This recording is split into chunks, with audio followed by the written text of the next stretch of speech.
Hello there, and welcome to a Sunday Vespers hymn sing, brought to you by Second Presbyterian Church in Portsmouth, Ohio. I'm Dr. Stanley Workman Jr., Director of Music here at Second Presbyterian, and I'm here with my good friend and colleague, Justin Wiget, Director of Music at All Saints Episcopal Church. I am grateful for the sponsor of this hymn sing, Donna Woolery's Farmers Insurance Agency, and I am grateful as well for you, our faithful listening audience. Today is Trinity Sunday on the liturgical calendar, and it seems only appropriate to begin with one of the most beloved of Trinitarian hymns, Holy, Holy, Holy. It was written by Anglican priest Reginald Heber, who was born in 1783. Heber was one that passionately advocated the use of hymns at a time when they were not regularly sung in services of the Church of England. This hymn spans many Christian traditions and centuries, unifying them in 4 timeless stanzas. The tune, composed by English clergyman and hymn writer John Bacchus Dykes, was named after the Council of Nicaea, which convened in AD 325, where the divine nature of the Trinity was shaped theologically. Holy, holy, holy, Lord God Almighty, early in the morning our song shall rise to thee. Holy, holy, holy, merciful and mighty, God in 3 persons, blessed Trinity.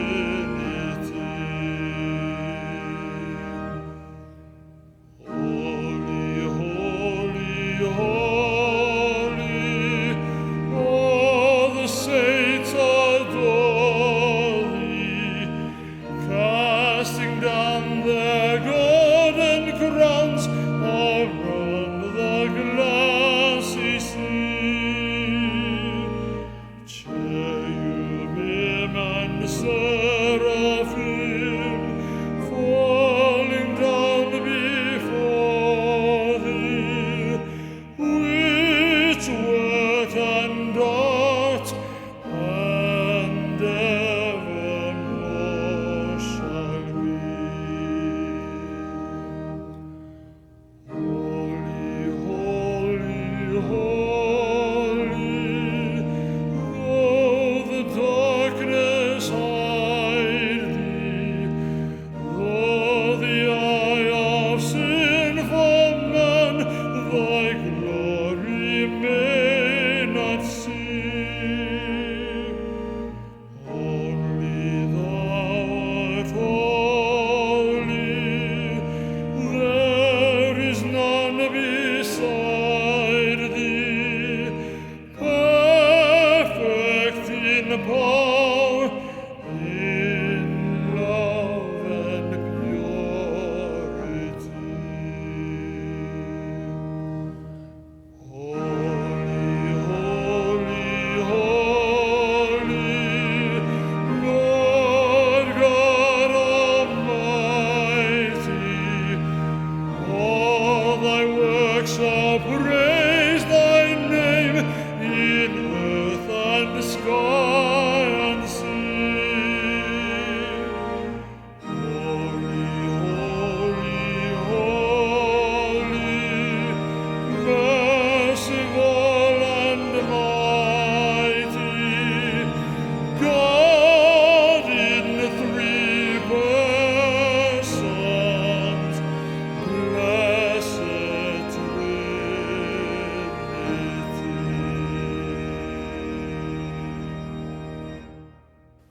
Our next hymn is another wonderful Trinitarian hymn, Come, Thou Almighty King. The origin of the text is unknown, though it has been attributed to Charles Wesley.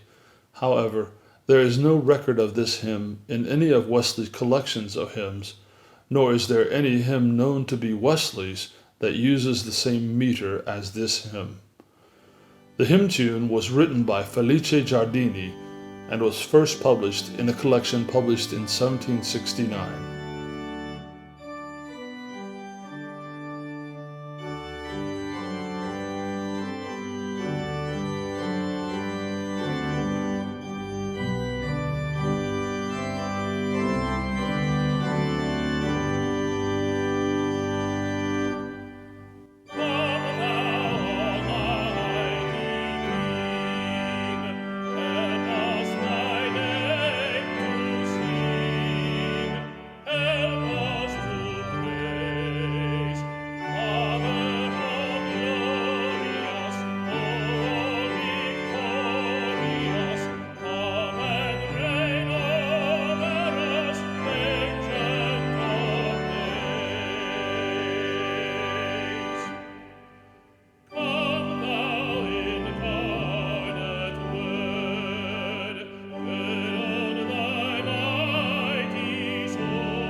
Our next two hymns were written by Isaac Watts, who was born in 1674, and, as we have mentioned before, has often been called the father of English hymnody.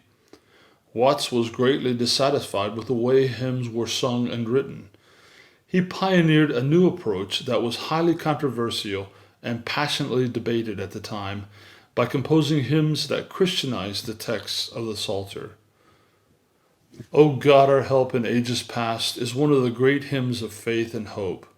Published in 1719, it is based on Psalm 90 and is one of Watts's greatest hymns on the human condition, setting the shortness of life and the littleness of human beings against the timeless greatness of God, who has been our help in the past and our hope in the future.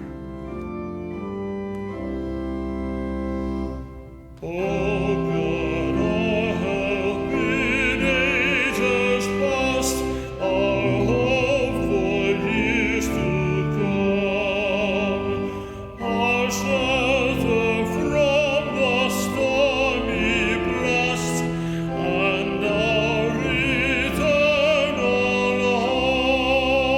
home.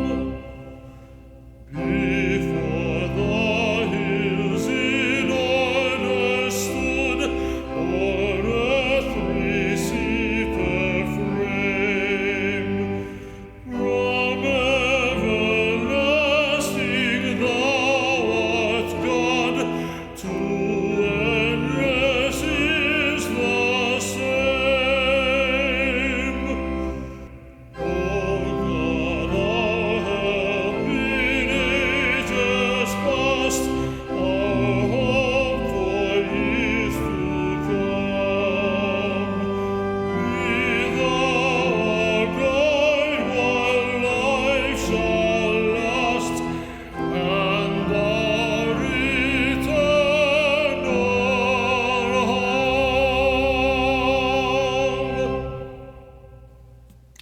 next hymn is I Sing the Mighty Power of God.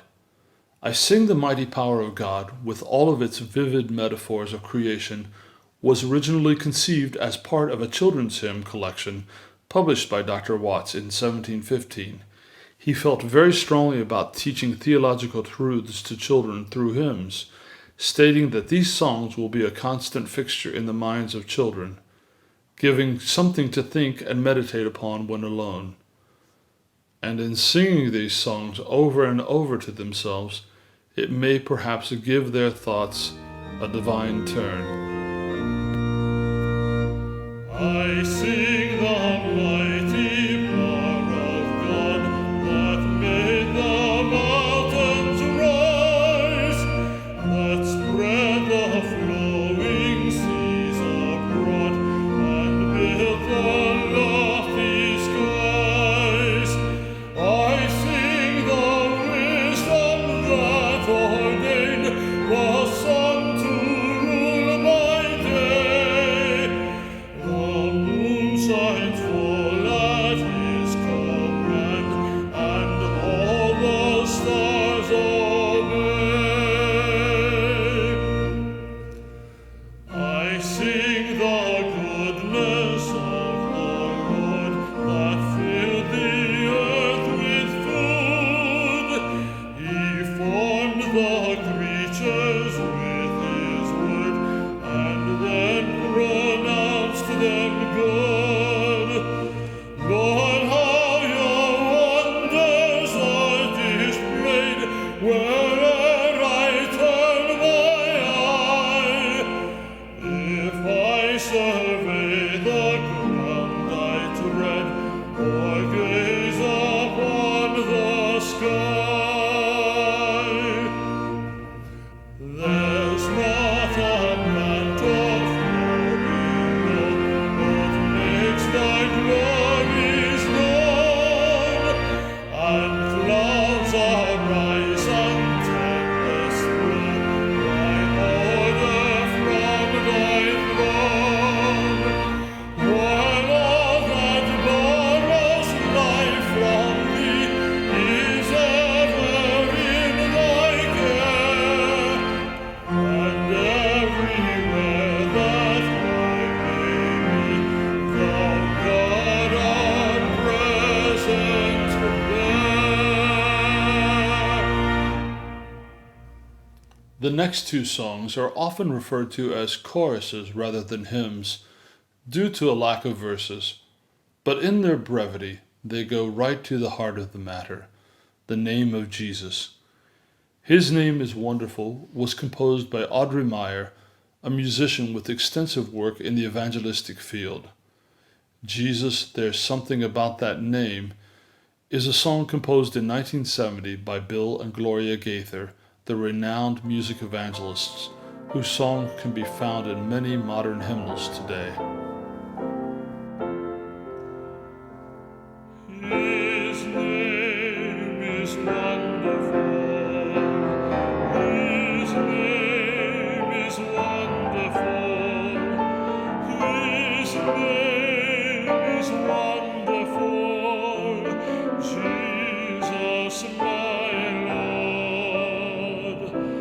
He is the mighty King.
Jesus, Jesus, Jesus, there's just something about that name. Master, Savior, Jesus, like the fragrance after the rain. Jesus, Jesus, Jesus,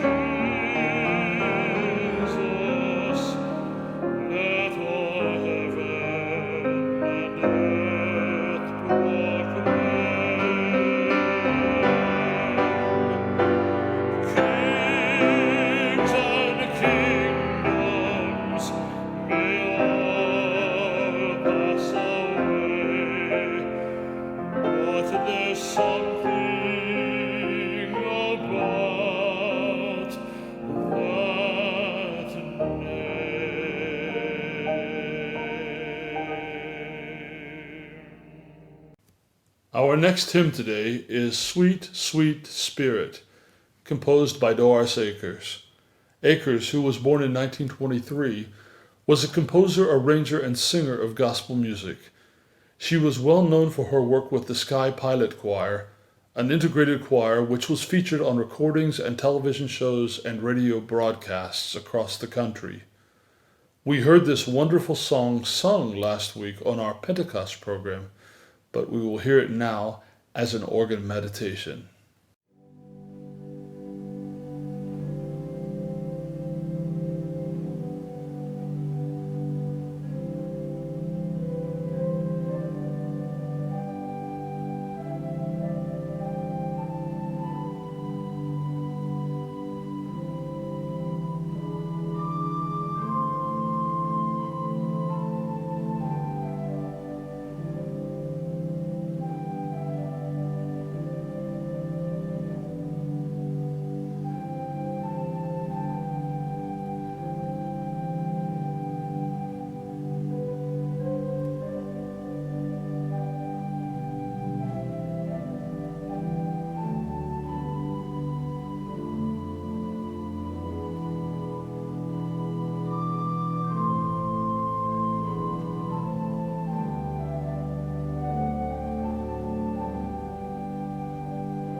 Before our final hymn today, a word about our program and its future. At the beginning of the pandemic, there was a change of pace for everyone, but also guidelines we needed to follow. One of those guidelines was that there was to be no congregational singing in worship services. This created a need out of which this program was born. Now, as congregations are resuming hymn singing in worship and all of us are going back to our regular work schedules, we sense the need for a modification to what we are doing. I like to call it a fresh innovation. So starting next month, June, our broadcast will only be heard on the first Sunday of the month. In addition, we will be holding a live hymn sing in the sanctuary of Second Presbyterian Church on 8th and Wallace Streets in Portsmouth on Sunday evenings at 6 p.m. Please join us for both.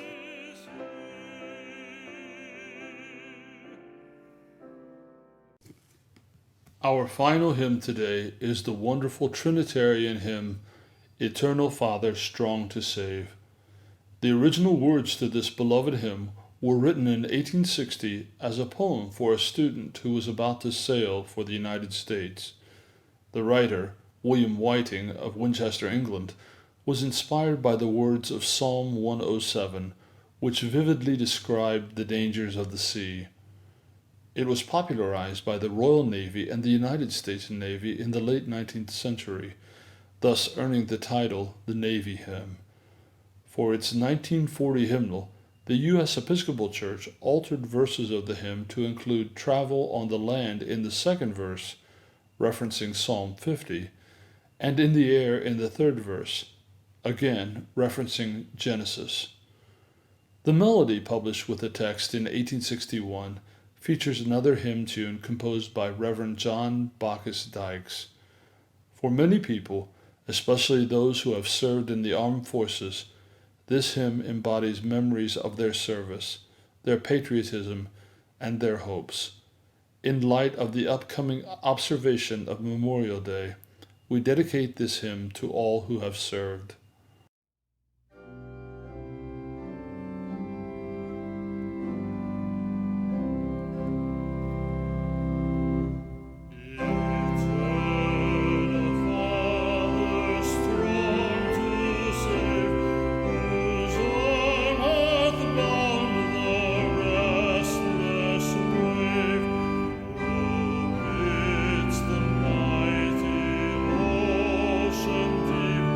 We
Thanks for tuning in to another Vespers Hymn Sing service sponsored by Second Presbyterian Church.